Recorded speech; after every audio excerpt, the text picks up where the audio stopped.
Hello दोस्तों, welcome to exam preparation. और मैं आ गई आप लोगों के बीच हिंदी की एक नई टॉपिक को लेकर। दोस्तों, आप लोग को पता ही है कि हम आदिकाल और भक्तिकाल को समाप्त करके अब रीतिकाल पे आ गए हैं। तो पिछले वीडियो में मैंने रीतिकाल का भूमिका, नामकरण वगैरह दिखाया है और अभी मैं रीतिकाल के प्रमुख रीतिबद्ध कवियों का परिचय आप लोगों को बताऊंगी। तो आज के हमारे कवि हैं आचार्य चिंतामणि त्रिपाठी। तो चलिए देखते हैं आज के लिए ये नया टॉपिक। रीतिकाल के प्रमुख रीतिबद्ध कवियों का परिचय। तो आचार्य चिंतामणि त्रिपाठी हैं। सर्वप्रथम इनका जन्म हुआ है 1609 ईस्वी और मृत्यु है 1685 ईस्वी। जन्म स्थान है तिकवापुर कानपुर। भाई हैं इनके भूषण, मतीराम और जटाशंकर त्रिपाठी। इनके आश्रयदाता हैं शाहजी भोसले, शाहजहां और तारा शिकोह। इनके प्रमुख ग्रंथ हैं रसविलास, छंद विचार पिंगल, श्रृंगार मंजरी, कविकुल कल्पतरु, कृष्णचरित, काव्य विवेक, काव्य प्रकाश, कवित्व विचार और रामायण। आचार्य चिंतामणि के बारे में प्रमुख कथन। नंबर 1 है आचार्य रामचंद्र शुक्ल ने चिंतामणि त्रिपाठी को रीति काव्य का प्रवर्तक माना है।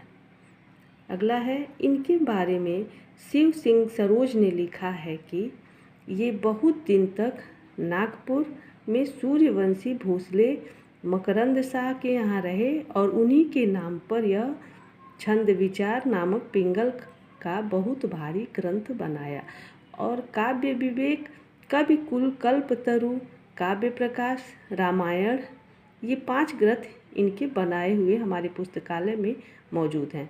बाबू रुद्र शाही सोलंकी, शाहजहां बादशाह और जैदी अहमद से इनको बहुत दान दिए हैं। इन्होंने अपने ग्रंथ में कहीं कहीं अपना नाम मणिमाल भी कहा है। तो इनकी ये जो कथन है उसको आप लोग ध्यान से देखिएगा, एग्ज़ाम में अक्सर कथन पूछे जाते हैं। नेक्स्ट कथन भी रामचंद्र शुक्ल का है। तो रामचंद्र शुक्ल का मत है कि चिंतामणि ने काव्य के सब अंगों पर ग्रंथ लिखे हैं। इनकी भाषा ललित और सानुप्रास होती थी। अवध के पिछले कवियों की भाषा देखते हुए इनकी ब्रजभाषा विशुद्ध दिखाई पड़ती है। विषय वर्णन की प्रणाली भी मनोहर है। ये वास्तव में एक उत्कृष्ट कवि थे। अगले कवि हैं हमारे आचार्य हजारी प्रसाद द्विवेदी। तो आचार्य हजारी प्रसाद द्विवेदी ने कहा है कि चिंतामणि के उदाहरणों में सच्चे कवि हृदय की झलक है। कभी कभी तो वे अपने छोटे भाई मतीराम से होड़ करते हैं। तो ये कहा है हजारी प्रसाद द्विवेदी ने। आइए अब देखते हैं कि चिंतामणि द्वारा रचित प्रमुख काव्य पंक्तियाँ निम्नवत हैं। नंबर 1 है रीति सुभाषा कवित्व की वर्णत बुद्ध अनुसार। रीति सुभाषा कवित्व की वर्णत बुद्ध अनुसार।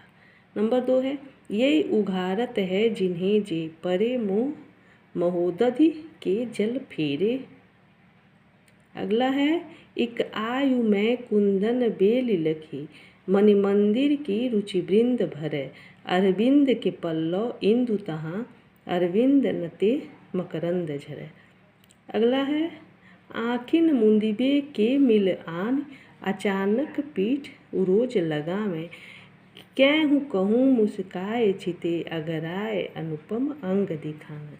नेक्स्ट है अवलोकन में पलके न लगे पलकों अवलोक बिना ललके। नेक्स्ट है सगुन अलंकारन सहित दोष रहित जो होई अर्थ शब्द ताको कवित्व कहत विबुध सब कोई।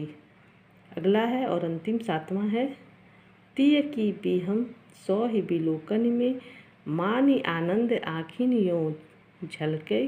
रसवंत कवितन को रस ज्यों अखसन के ऊपर वह छलके।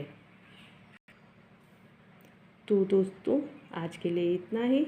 मैं आज एक बार फिर आप लोगों से कहूँगी कि YouTube पे मेरे सारे चैनल पर सारे वीडियोज़ पड़े हुए हैं। आप लोग इन्हें शुरू से देखिए और पसंद आए तो लाइक, सब्सक्राइब और शेयर कीजिए। इसमें मैंने हिंदी साहित्य को शुरू से लेके रेगुलर मतलब नए नए टॉपिक लेके आ रही हूँ और सीरियल वाइज चल रही हूँ। तो आप लोग शुरू से लेके अंत तक देखेंगे तो आपको पता चलेगा कि इसमें कितने इम्पोर्टेंट क्वेश्चन हैं। एग्ज़ाम आते आते मैं आधुनिक काल तक और जो भी पद पत्रिकाएँ जो भी है सारे मैं कवर करूँगी और आप लोग का सिलेक्शन दिलाऊँगी। तो आप लोग मेरे चैनल पे बने रहिए और अगर पसंद आए तो लाइक, सब्सक्राइब और शेयर कीजिए। Thank you.